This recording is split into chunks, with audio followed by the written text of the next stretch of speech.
Welcome to Azeroth United, a weekly podcast about World of Warcraft. My name is Denethar, and I am your host.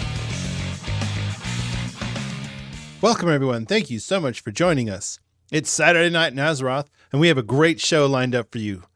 We're going to be talking about the current state of the War Within, and I'm not actually sure what I'm going to put as the title for this episode, but yes, I'm going to be taking a little bit of a break from the War Within, the end game, and I'll get into all of that and the reasons why. So I'm not gonna make you wait for the entire thing. I am taking a little bit of a break from raiding. My guild doesn't know it yet, but they will. Yeah, we're gonna go over a couple of other things. We got a really interesting forum post of the week that we're going to talk about based on talking about character histories, and we're going to go over all of the news and talk about some of the things that are coming up in the world of Warcraft. So pull up a chair, sit back, relax, and enjoy. So before I dig into everything, I wanted to do a quick update from the So I did an episode 2 episodes ago where I talked about the World of Warcraft by the numbers and how everything lines up numerically. And I do have a segment that I'm working on right now that is going to kind of refresh all of these numbers and everything. But I did want to kind of hit this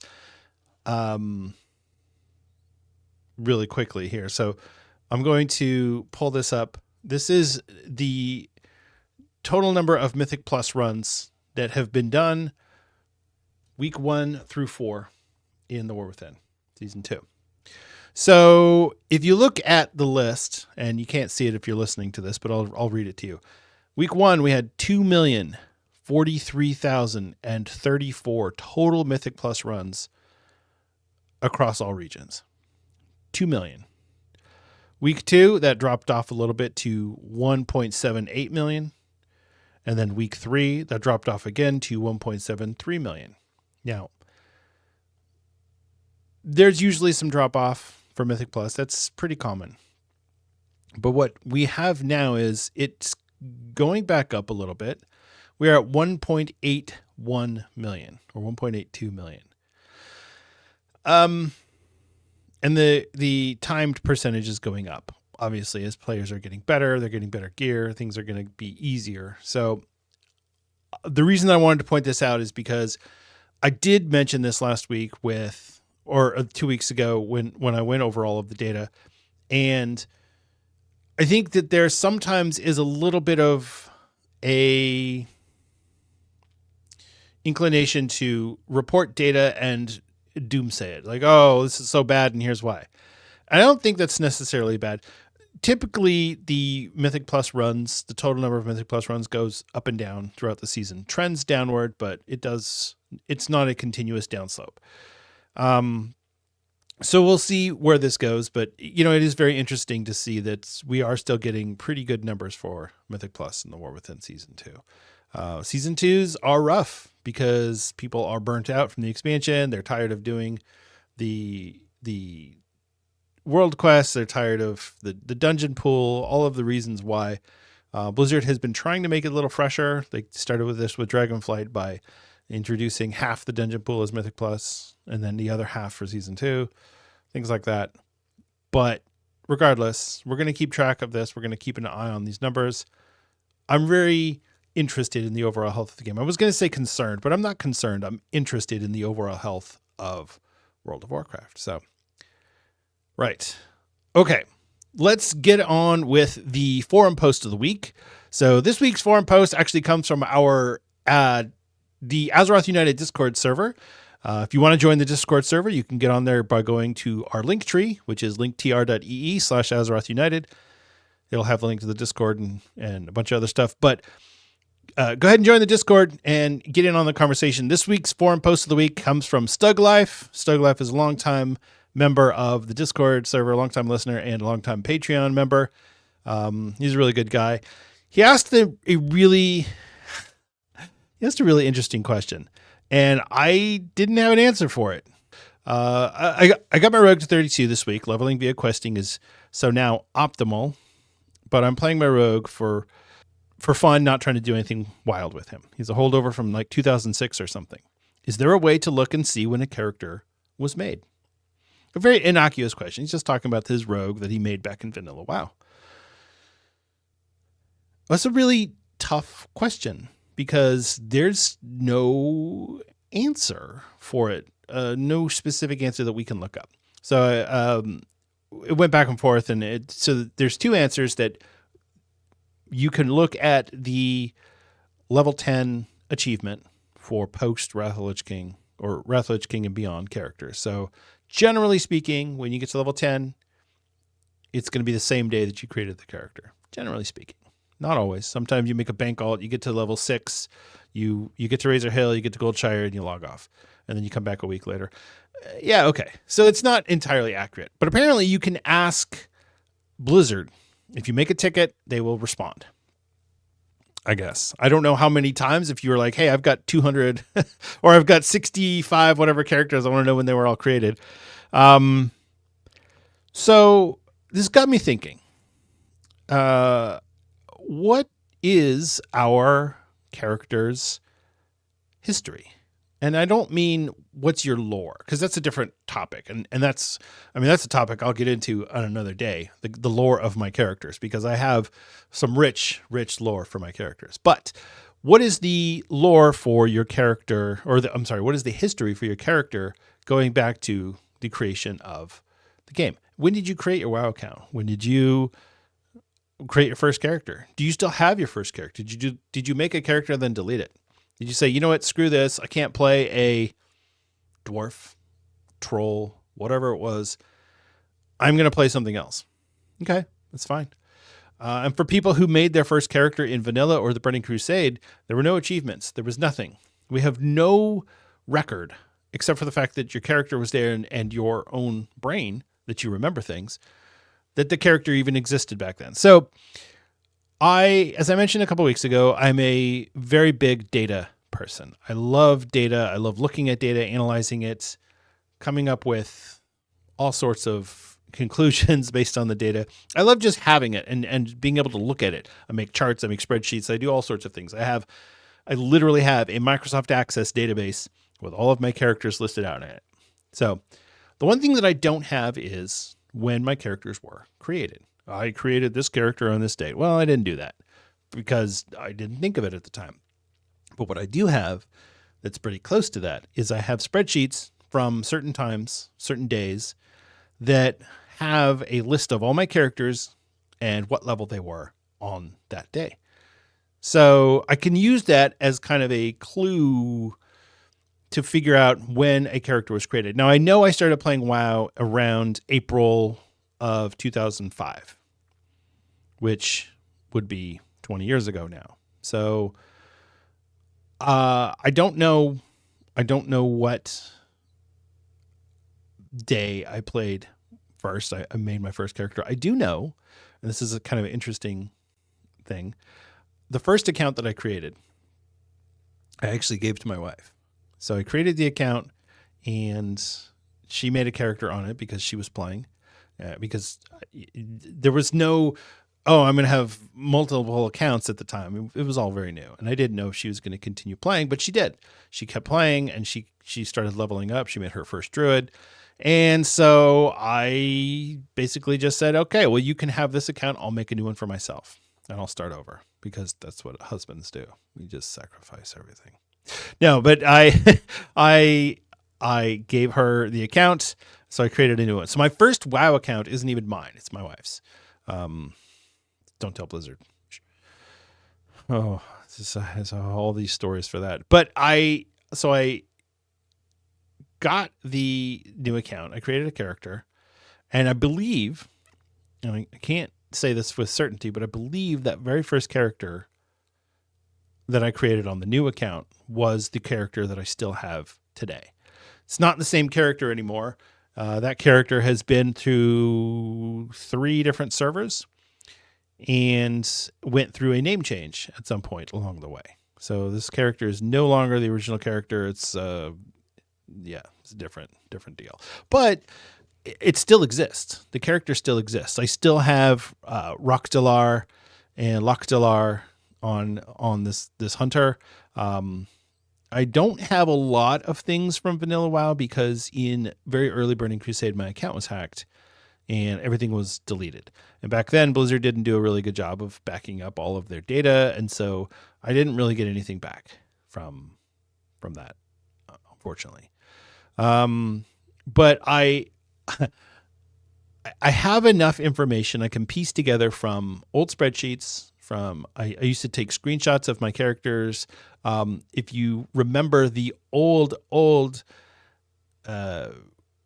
list of your characters, so you could actually pull up a list of your characters that would have a little screenshot of each character, or a little icon for each character with their name, their server, and their level. And so I would take screenshots of those and put them or save them. And so I have the date that the screenshot was taken. I have the levels that the characters were in that picture. So I have enough information to piece together the backstory or the history of my WoW account, my characters. But I don't have those specifics. So maybe I'll make a ticket. Maybe I'll put it in and say, hey, when was this character created? I don't know. Like I said, the character's been, it started on Lothar, then I moved it to Moonrunner, and now the character's on Arathor. So, and that's actually another interesting one. So most of the characters that I play currently are not my original characters because in 2015, actually, no, we'll go back a little bit. So I'm going to tell a story. It's 2013. My wife and I are raiding with our guild and doing pretty well. They're in Throne of Thunder in Pandaria. My wife is tanking on her paladin, and I am playing a boomkin, which this is part of the reason why I don't play boomkin anymore. So I'm playing my boomkin, and we're going through. And now my wife is one of these people that she likes to talk through what she's doing. She will just say whatever's on her mind. She'll just blurt it out to her computer or at her computer. And so that's fine. I often tell her, like, you should stream and just do what you normally do. Just yell at the computer because it will be hilarious. But she doesn't want to do that. And that's fine. So anyway, so we're in Throne of Thunder, we're going, and the other tank was doing something that she didn't like. Well, she said something about it to herself out loud. What she didn't realize is that her, I think it was Ventrilo at the time, her Ventrilo was set to voice activation instead of push to talk. So she just announced it in Ventrilo to everybody in there, what she thought of the other tank. Now, the other tank, who, let's call him, I don't know, we'll make up a name. We'll call him Tom. Tom was not thrilled by this, and Tom was the co-GM of this guild. He's best friends with the actual GM, who, I don't know, let's make up a name. We'll call him John. So John and Tom are best buddies, and they didn't like this, not one bit. So it went through a couple of raids of, she apologized, and we went through some awkwardness, and then it was very clear, it was very evident that we were no longer wanted in that guild. And part of it was that, so Tom, the other tank, his girlfriend was in the guild, and she was not the friendliest to my wife, as there was a little bit of cattiness. Anyway, so we left that guild, and it was so bad that we ended up just leaving that server entirely. We stopped playing. We created characters on a new server, which was Arathor. And a lot of the characters that I have now, I just recreated the exact same characters. So I looked to see what I had, and I was like, okay, the character looks like this, and this is their name. And so I went to Arathor, created the same character, created the same name. So most of the characters that I play today I know when they were created because the date is there. It's the level 10 date. I can tell pretty easily when those characters were created. The only two characters that I have that I transferred over from the old server are my Druid, Nighthaven, and my Death Knight, Denethar.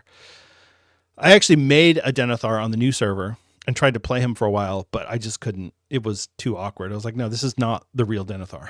So I had to transfer him over, which, $25 is $25. So anyway, yeah. So what I have now, most of my characters are from 2015 on. And so I don't have a lot of legacy characters. Those characters still exist. They're still on Moonrunner, which is where I transferred most of the...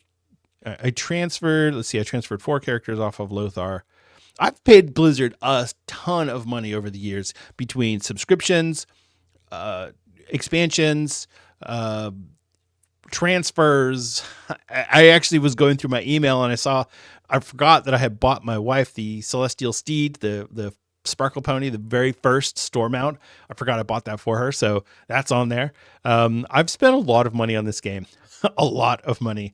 I don't actually want to go through and calculate it because it would be awful, but it's a lot. So anyway, all that to say, when I went through the original spreadsheets and I had the dates on there, I had the dates of the characters of when they were most of the way through the leveling process. I think I have something in July where I was level 45. But yeah, I don't really have that actual record. So maybe I'll put in a ticket. Maybe I'll go to Blizz and say, hey, can you give me some information on my characters? Because I'd actually like to have a character story that I can look at and hold on to and say, yeah, this is what I want to do with this. So anyway, we'll see. But yeah, thank you, Stuglife, for bringing that up because it really made me think, and it was a very interesting question. I think it was kind of a casual throwaway question, but it's definitely a topic that I'm going to be revisiting this. I'm going to go through and I'm going to catalog all of my characters and I'm going to have a massive spreadsheet of all of these dates because I personally want that character history. Some people don't care. Some people are like, who cares when it was created? I'm playing it now. Yeah, okay, that's fine. But I really want to know. I just do. I really want to know. So anyway, all right. Aside from that, in game, what I got up to last week was, I did a raid with the guild. We did 7 of 8 heroic. We killed Muggsy, which was cool. They had done that last week, but I missed that raid because I had my mother-in-law's birthday party that we went to. So we did that, and yeah, so that was that. And I didn't go to raid on Thursday. I had some things going on. So anyway. Yeah, not a whole lot going on in the War Within. However, as I mentioned last week, I did start playing my 20th anniversary characters again. And so I've been having just an absolute blast. So I've got, let's see what I have. Warrior, Hunter, Mage, Paladin, and I started a Priest. So the Paladin, I'm going through and I got to 20. And so I have Consecrate now. So I'm like, I can tank. I can go tank like the Dead Mines. So I got my Paladin quest to go into the Dead Mines. And I think you have to get like white oak lumber or whatever it is. So I go into the Dead Mines and the, what do you call it? I think we had a druid, a feral druid, a rogue, and a mage, and then a priest healer. So it was a good group. We went through, we were tearing through it pretty quickly. I'm consecrating, I'm judging, I've got my seal going, I'm holding pretty good aggro. Well, the druid and the rogue realized very quickly that, oh, this tank knows what he's doing. He's holding pretty good aggro. We can kind of go ham. So the druid would pick that target, the rogue would pick that target, and the mage would blizzard everyone. And I was like, screw you guys. This group sucks. Anyway, we finished it. It was fine. It was no problem. And it was actually pretty fun. I really enjoyed it. Yeah, I've been doing stuff on my hunter too. That's really fun. I started working on the warrior again, the warrior Denethar, on Dream Scythe. That's been pretty fun. I really am enjoying the warrior. So yeah, if you're on Dream Scythe and you want to say hi and you see Denethar online, that's me. I'm the Denethar that's online on Dream Scythe. So go ahead and say hello. Right. So yeah, that was about it for the week for me. I didn't do much else, and yeah, that's it. Just playing classic and having a great time doing quests in Duskwood, going up to the wetlands, making the run across from Teldrassil to Menethil Harbor, and then from Menethil all the way down to Ironforge, and then having to make the run up to Hillsbrad Foothills. I mean, it's just the speed of Classic is just so different. So anyway, I'm going to get more into that a little bit later, but yeah, that's basically what I got up to last week. I played Classic WoW. So yeah, that's about it. We have some news that we're going to get to, not a whole lot, and then we're going to go through the main topic, and yeah, that'll be the show. So anyway, time for the news.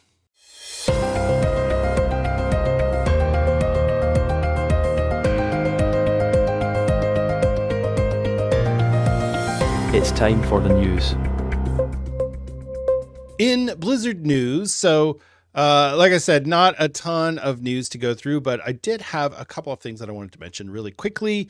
So first off, the vote for your favorite War Within dungeon, winners included in Season 3 Mythic Plus, looks like the votes have concluded. We've got about 15,000 votes in the US and just short of 17,000 for the EU. So I guess 32,000 players are going to decide the fate of everyone else. Good job, people. The number one dungeon on both is Arakara.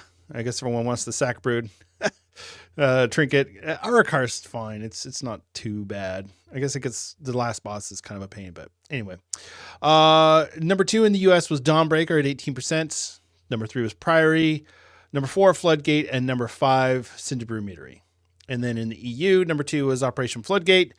Then number 3, Priory the Second Flame. Number 4, Dawnbreaker. And number 5, Cinderbrew Meadery. So it's the same 5 dungeons in just a slightly different order. Yeah, so that's really interesting to me that we came up with the same group of dungeons this time, that or the same 5 dungeons. So we have 9 dungeons in the War Within. And so the 4 that we didn't like, we've got the Rookery, we've got the Dark Flame Cleft, we've got City of Threads, and we've got the I can't remember the last one. Oh, the Stone Vault or whatever it is. The stupid, I hate that one. Yeah, so there you go. There's your War Within dungeon for Season 3. Probably Arakara. We'll just go with that, and then I don't know if they're going to do 2. Maybe they'll do 2. So we'll either get Operation Floodgate or the Dawnbreaker. Probably not Prior to the Sacred Flame. Hopefully not. But what I could see happening is that Blizzard goes, okay, hey, here's our new dungeon for Season 3, which they said they were going to do already. And then here's a returning dungeon. And then we've got 6 legacy dungeons that we're going to convert into M+. So as we get closer to Season 3, we can start speculating on what those legacy dungeons are going to be. That'll be fun. I do, as I mentioned, I love spreadsheets. So I do have a spreadsheet of every single dungeon that Blizzard has ever released in World of Warcraft, and when those have been added to the Mythic Plus pool, either in their own expansion or returning, starting, in Shadowlands Season 4 when we had the returning dungeons. So yeah, that's I'm curious to see how this goes. So in case you're wondering, like, why are we talking about Season 3 already? Here's why. Season 3 is going to be here in August. It's April. That's 4 months, which doesn't seem like, oh my gosh, that's so far in the future, but it'll go quickly, especially as we head into summer. We're going to start getting a lot of information about patch 11.2 and what's going on there. Blizzard is going to have all of this stuff prepared for us going into Season 3. And I do fully expect Season 3 to be the final season for The War Within. I don't know if that's going to be the case, but I would suspect we'll get Season 3 sometime in August, and then maybe in September, and then we'll get the new expansion sometime in February, March of 2026. So there you go. That's what's coming down the pipe there for the War Within. I mean, look, War Within, pretty good expansion so far. I would say if I had to pick, I would say it's definitely in the bottom 5 of WoW expansions. Yeah, this is not a top 5 for me. And that's okay. It doesn't have to be, but it's not worse than Cataclysm. So, or Warlords of Draenor.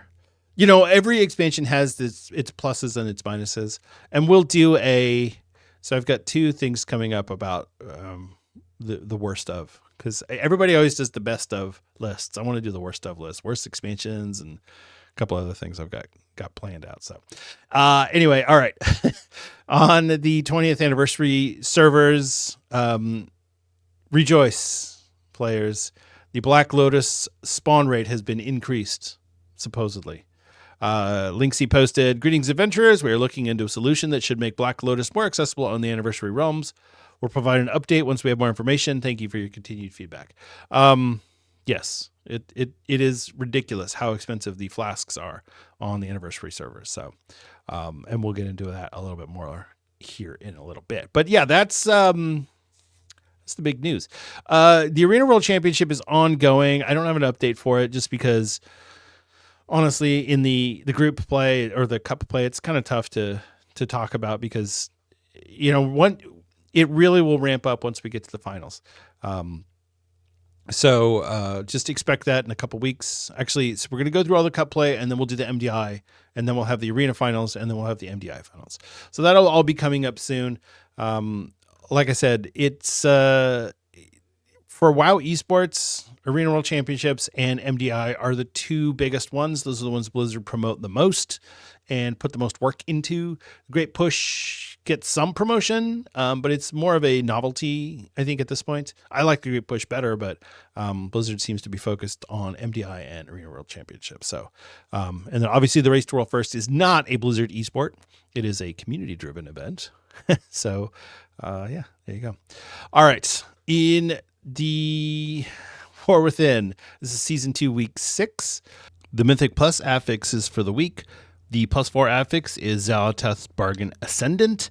10 orbs appear every minute while in combat that must be interrupted, purged, knocked, or crowd control.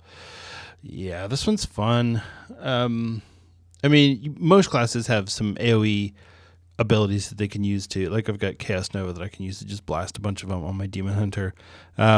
It's not bad affix. I don't dislike it. It's just annoying sometimes to have to deal with it. And the +7 affix is Fortified. You know it, you love it, you love to see it. Non-bosses have 20% more health and deal 20% more damage. Especially now that this is fixed, that is the case. So yeah, Xal'atath's Bargain Ascendant is one of those that's it's fine. I don't have a problem with it. But like I said before, I haven't done any keys that high yet this season, so I don't know. Maybe it's a nightmare this time around. So yeah, there you go. That's your Mythic Plus affixes for the week.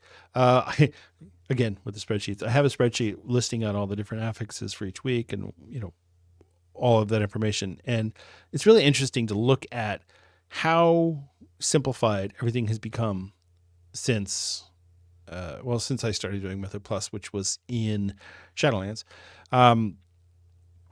It used to be so complicated trying to figure out which affix is going to line up with which other affix, and Fortified and Tyrannical. And now it's just like, you just change. It just changes once. You have an 8-week rotation cycle, and that's it. So yeah, at least it makes that easier. The bonus event for this week is the Arena Skirmish event. You will get the Sign of the Skirmisher buff, which will increase honor gains from arena skirmishes by 50%.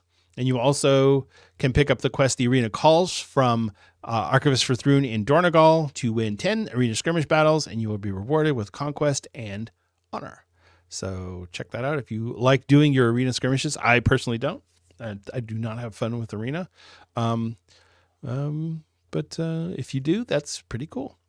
The PvP brawl for the week is Deep 6. Deep 6 pits teams of 6 players against each other in 3 iconic battlegrounds: Warsong Gulch, Silver Shard Mines, and Temple of Katmagu.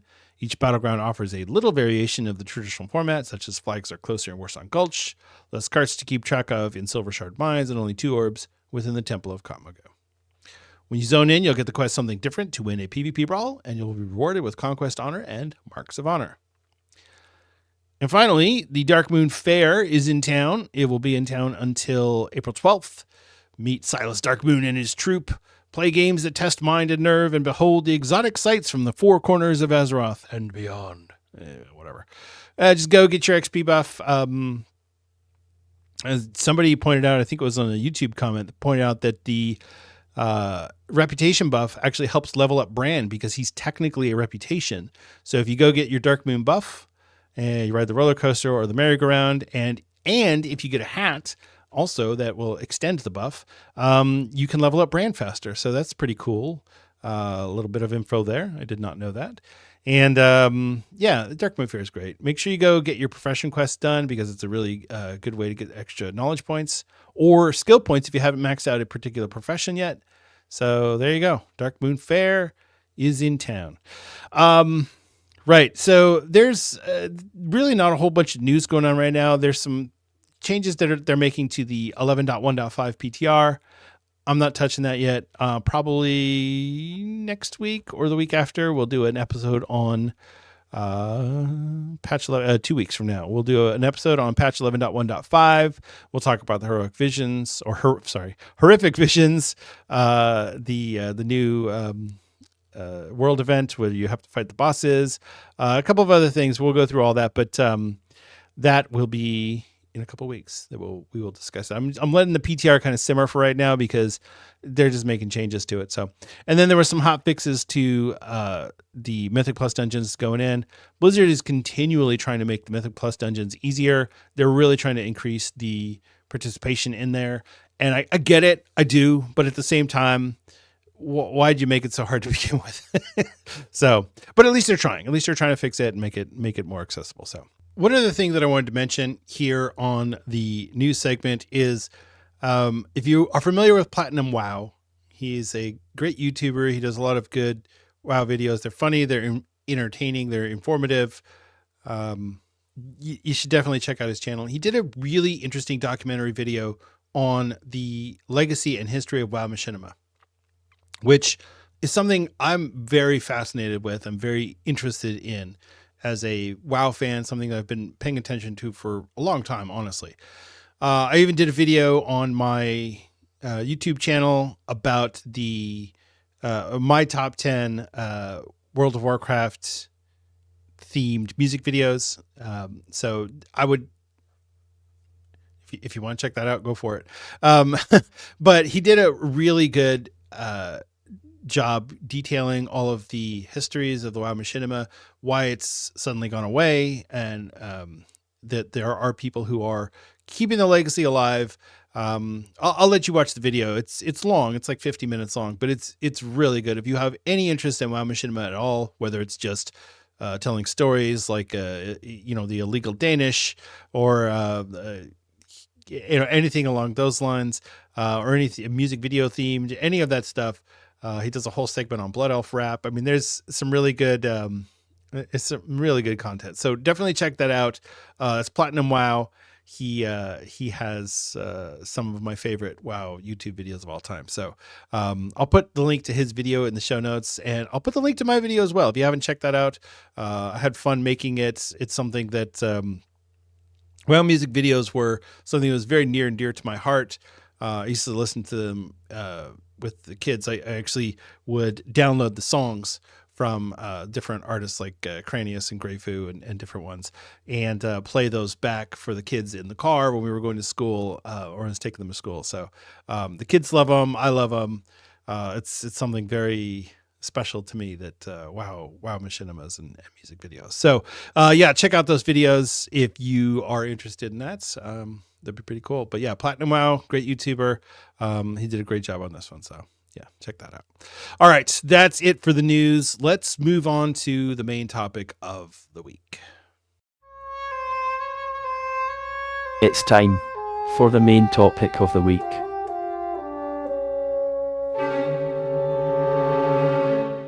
So, as I said earlier, I'm not actually quitting the game.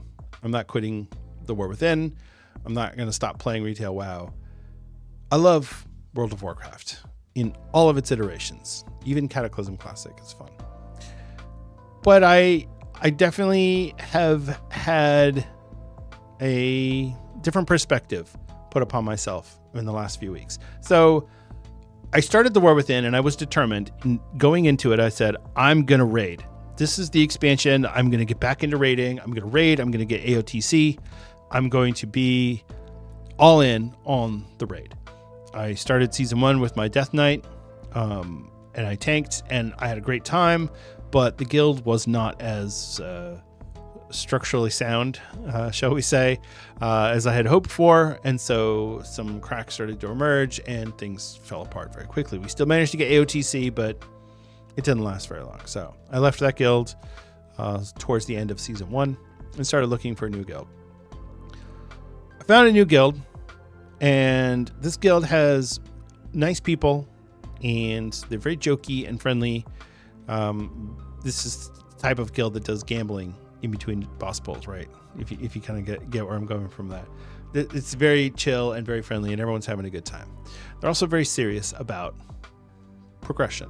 They want to kill bosses. They want to get these achievements. They want to get things done.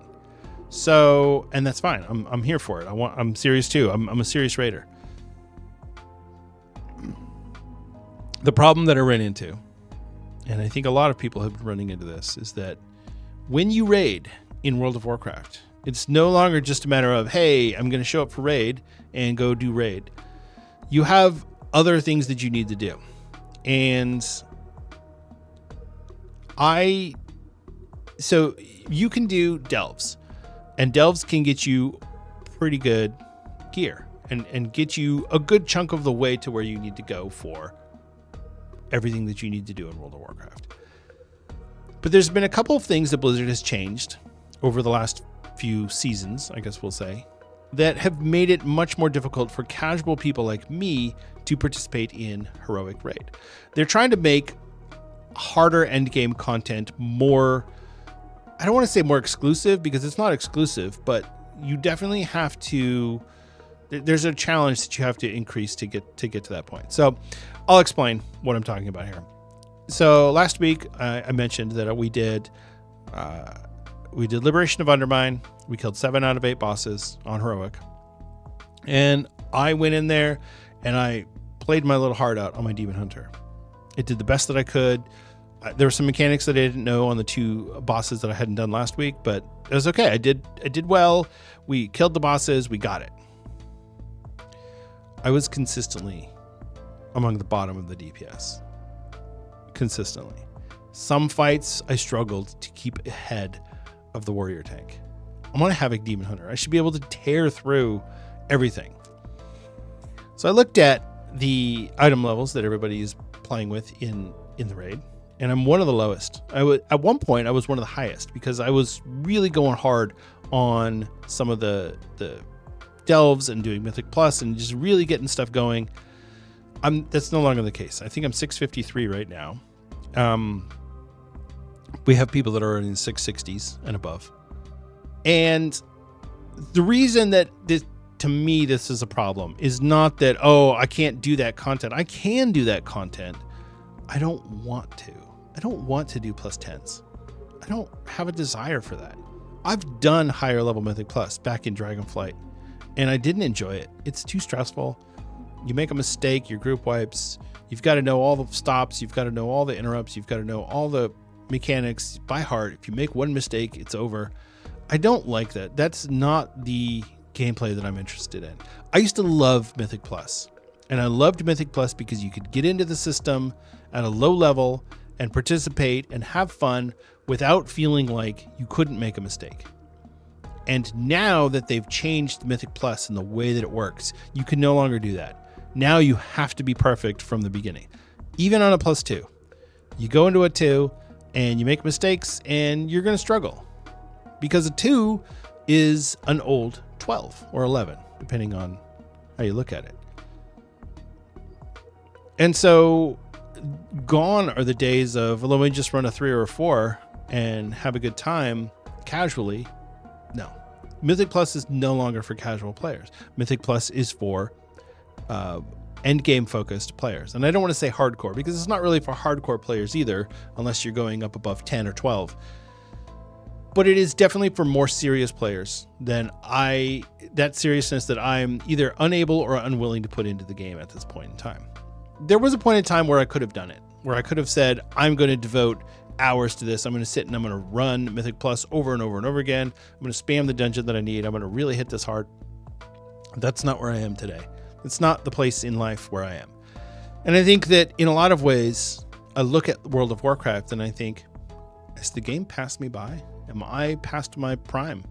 I know there's people older than me and who've been playing longer or whatever who can participate in end game content just fine. And that's great. I'm not that person. And it's not because I can't do it. I have other things going on in my life that distract me from being able to sit and just focus on World of Warcraft. And that has become a challenge for me. When I'm doing one Mythic Plus in a week, and everybody in the guild is talking about doing their 10s, and I've done 1 + 2, and that's it. I'm not getting gilded crests. I'm not getting myth track gear in the vault. I'm getting left behind, and it's really frustrating because I had a good time with this guild. I was enjoying running raid, but I don't think I can keep up. I'm not gonna get very much farther above 658 on my character. I'm just not, because I'm not running the higher level stuff. Yeah, I can max out all of my hero track gear, but I don't know. I don't know that I want to put that much work into it. I don't know that I have that energy on me right now. So I started looking at it and I thought, well, okay, am I just doing this wrong? Should I be doing delves? Should I be focusing on that? The long and the short of it is yes, but no. So with delves, here's the deal. You can do delves. If you do 11s, you can get enough gilded crests to do 2 upgrades a week, which is not bad. And if you're doing 11s, that means you're going to get hero track gear in the Great Vault, so you can max that out. So if you are doing hero track, or if you're doing delves and you're getting this hero track gear, you're going to get enough to up your gear up to, 664, 665, something like that. But it takes a tremendous amount of work. 11s are not trivial. I can't do 11s in Havoc. I have to switch to Vengeance, which means that now I'm not even playing my character correctly. I'm playing a different version of the character that I don't want to play. I made a choice early on with this character. I'm not interested in playing Vengeance. I'm not interested in tanking. And that's the only way that I'm getting Gilded Crest, because I'm never going to do a 7 or above. That's just, it's not, I shouldn't say never. As it stands right now, with my current life, my current IRL, and what I'm using the game for, which is to unwind and relax, I'm not doing 7s. I've had multiple listeners over the last year and a half talk to me and say, hey, you should come run. I can run you through some 10s. We can do higher level Mythic Plus. It'd be fun. I don't want to do that. I don't. And not because I don't want to do stuff with listeners of the show. That's not the issue at all. I'd love to, but I don't want to go and do something that I'm not interested in just because somebody else is like, hey, you should do this. It's like, well, yeah, but I don't want to. And so now I'm putting it on somebody else now you've got to drag me through this because I don't know the mechanics. I don't know the pulls. I don't know the stops. I don't know. So now what am I? I'm a liability. Hey, I like your podcast, but you suck at WoW. You know, that's not what I want to be. I've played WoW a long time, and I've really enjoyed my time playing World of Warcraft, and I want to continue to enjoy it. I don't ever want it to feel like it's a job or a chore. And there have been times where it's felt like a chore. You know, you go through Shadowlands and you run through Chorgast and you're doing stuff and you're like, I don't really want to be doing this, but I have to because this is my end game loop. So I did an episode back in early August of last year. It was like episode 47 or something, where I talked about the War Within end game loop and how delves were going to change that up, and they did. And the end game loop is definitely very different. But if you do anything other than high end delves, 8 through 11, or run Mythic Plus, basically from 6 and above. If you get run at 6, you'll get hero track at the end of the run. So, and then 7 you get gilded crests. So you've got to run 8+ delves or 6+ mythic plus. And I mean, I could run 8 delves, but again, why? Delves is one of those features that I really wanted to have it in the game. I was really excited to get it, and then it showed up and I was like, this isn't really fun. I'm not enjoying this because for whatever reason, it just doesn't work for me. I don't know. I enjoyed it more in season 1 when I was playing a tank, but even that, it's like, I want to come in here and blast things. And delves, everything hits too hard to be able to just run in on your DPS and just blast. So you've got to play defensively, which I don't want to have to do that. You got to wait for cooldowns, which I don't want to have to do that. Delves were sold as a quick 10-15 minute thing. They are not 10-15 minutes. I'm sorry. If you're doing high level delves, this is like a 20-30 minute process. So I guess really what it boils down to is I'm frustrated with the end game item acquisition. And part of that also comes from the player base has changed over the years, and I'm starting to become more and more frustrated with the player base.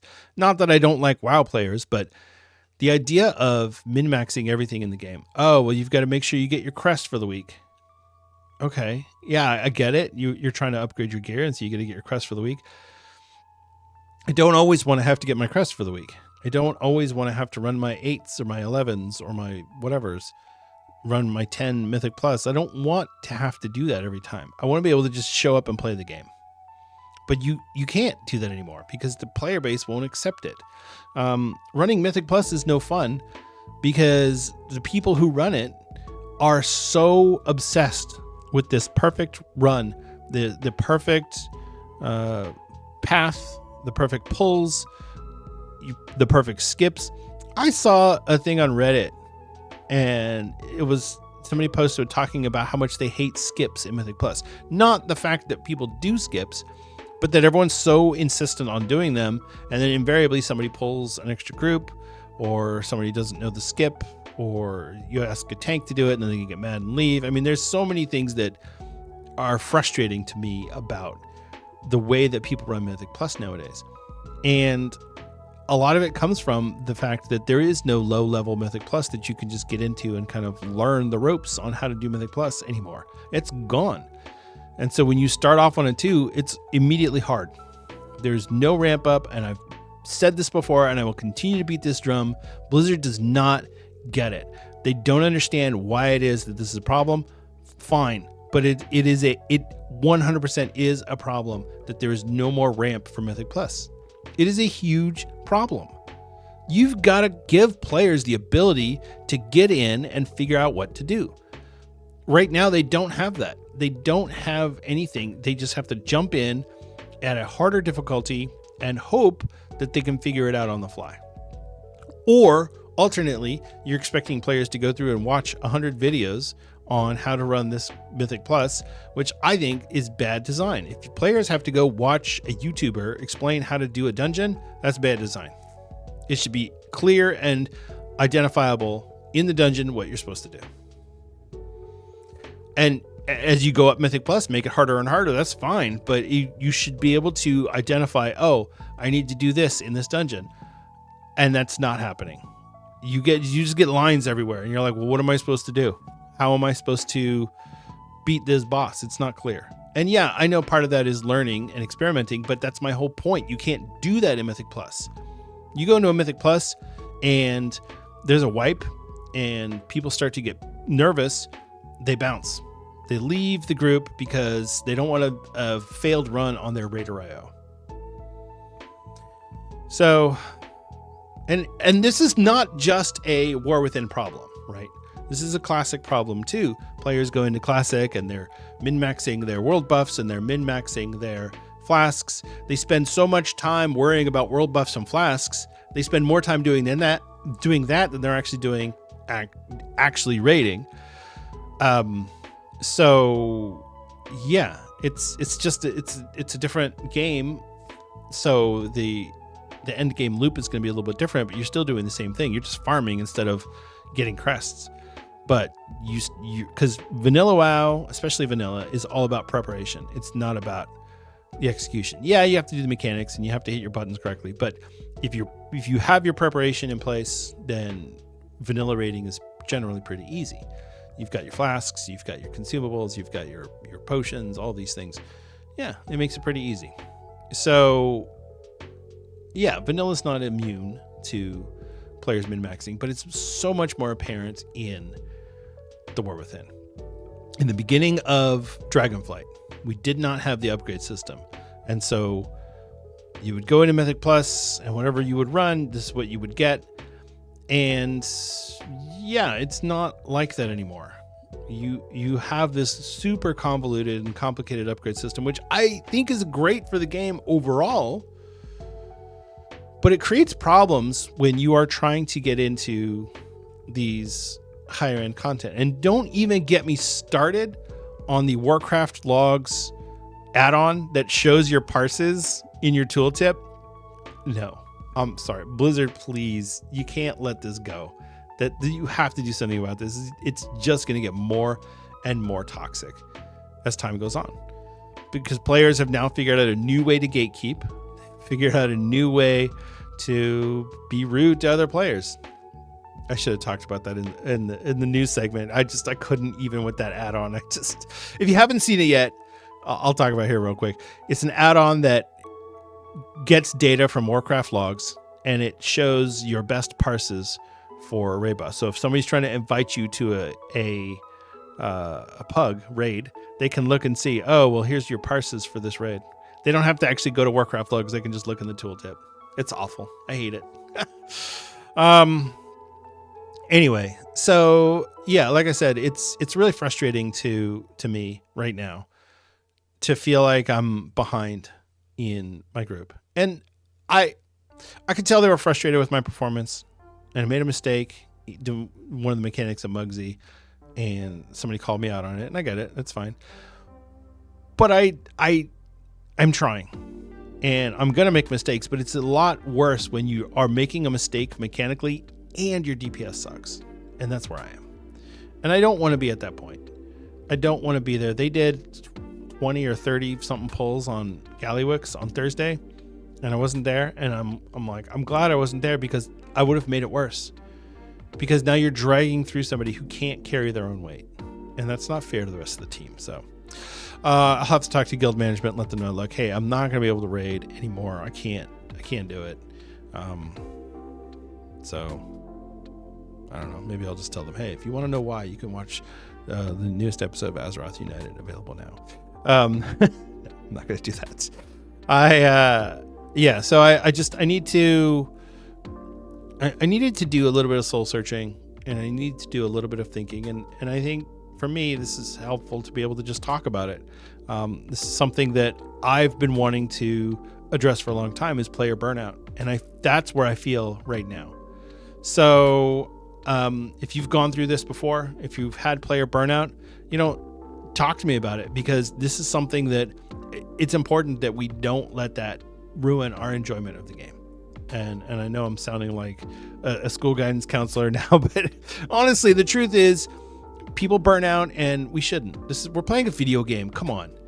This should be fun. There should be a challenge, but ultimately this should be fun. And you should not feel like you're burning out from excessive chores in your video game, in your off time. That's not, I don't like that. So, all right.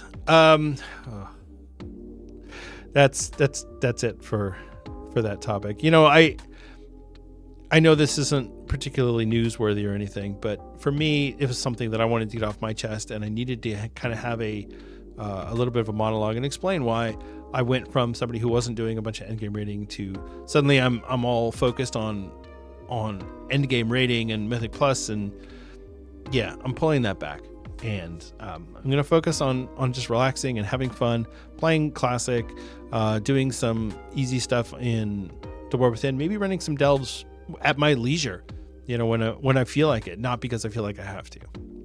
And that's really what it boils down to, is that I don't want to feel like I have to do anything. I already have enough things in my life that I have to do, and I don't want WoW to be one of them. So, all right. Whew. If you're still listening after that, thank you for letting me get that off my chest. Please reach out with your experiences in game if you've burnt out, or if you're, let me know how you deal with burnout. How do you avoid burnout? What do you do to keep things fresh? Do you stop playing WoW? I know some people will reach their goals in game and then they go play something else for 4 months until the next season comes out. Or people do things in different ways. They wait. They start at the beginning of the season, they wait, and then they jump in at the end and they do it when everything is solved already, or whatever. I don't know. But yeah, let me know your responses if you want to put it in the YouTube comments, or you can just shoot me a message on Twitter. I might actually post a question on Twitter and see if anyone wants to respond to that. What do you do to avoid WoW burnout? So, all right. Yeah, that's it for the main topic of the week. And yeah, there you go. Okay, that's going to wrap up our show for today. Thank you so much for listening and for watching. I really do appreciate it. It is always a pleasure and a privilege to get on this microphone and speak to you. If you want to get a hold of me directly, you can reach me on Twitter or Blue Sky. I am at Denethar on both of those platforms. You can also occasionally catch me streaming on YouTube or Twitch. I am at Denethar01 on both of those platforms. If you want to check out any of the links for the show, you can check out our link tree. It's linktr.ee/Azeroth United. It's got the Discord, it's got the Patreon, it's got our YouTube channel, Spotify, all that other stuff. So definitely go check that out. If you are enjoying the show and you want to help us out, you could consider giving us a 5-star rating and review on Spotify or Apple Podcasts. That really helps out the distribution. So if you could do that and post something on in the comments, that would be great. I think you do episode comments on Spotify or a rating, and then for Apple Podcasts you can just do a rating and a review. So but yeah, it really helps out the distribution. If you post a comment or a rating or a review, I will read it on the air. So if you want to get your name read, I can do that for you on the podcast. If you are watching us on YouTube, you can help us out by giving us a like and subscribe. That really helps things out. Somebody messaged me. It's a YouTube algorithm person. They have a service that helps you optimize your search engine optimization for the algorithm, and how to get your subscribers up so you can monetize your videos and all that. And it's like, when I'm not at that point, if I ever get to that point, fine, maybe, but I'm not at a place where I feel like I need to pay somebody to promote the podcast. But I don't know, maybe at some point I will do that. So at this point, I'd like to take a moment to thank our Patreon members. Patreon is where people can give their IRL money to help out the podcast and support the show. It definitely helps to make Azeroth United possible. So I wanted to thank our friend of the show patrons. We have Judge Omni, Stug Life, Thelial, and Greybeard. Thank you all so much. I really do appreciate it. It means so much to me that people are being supportive and helpful. I know this show isn't everyone's cup of tea, and that's okay. Because if it is your cup of tea, I'm glad you found it, and I'm glad you're listening. And share it with your friends. Get it out there. Get the word out. Right. And so I think that's it. So remember to be good to each other out there. That's a real person on the other side of that keyboard. And maybe they're suffering some burnout and they're really frustrated and they're having a hard time. It doesn't hurt to just be nice. You can smile and just be friendly and just be a good friend. That's really all it boils down to. Let's all be friends together and have a good time in Azeroth. So, all right. Take care. I love you all, and I'll see you in Azeroth.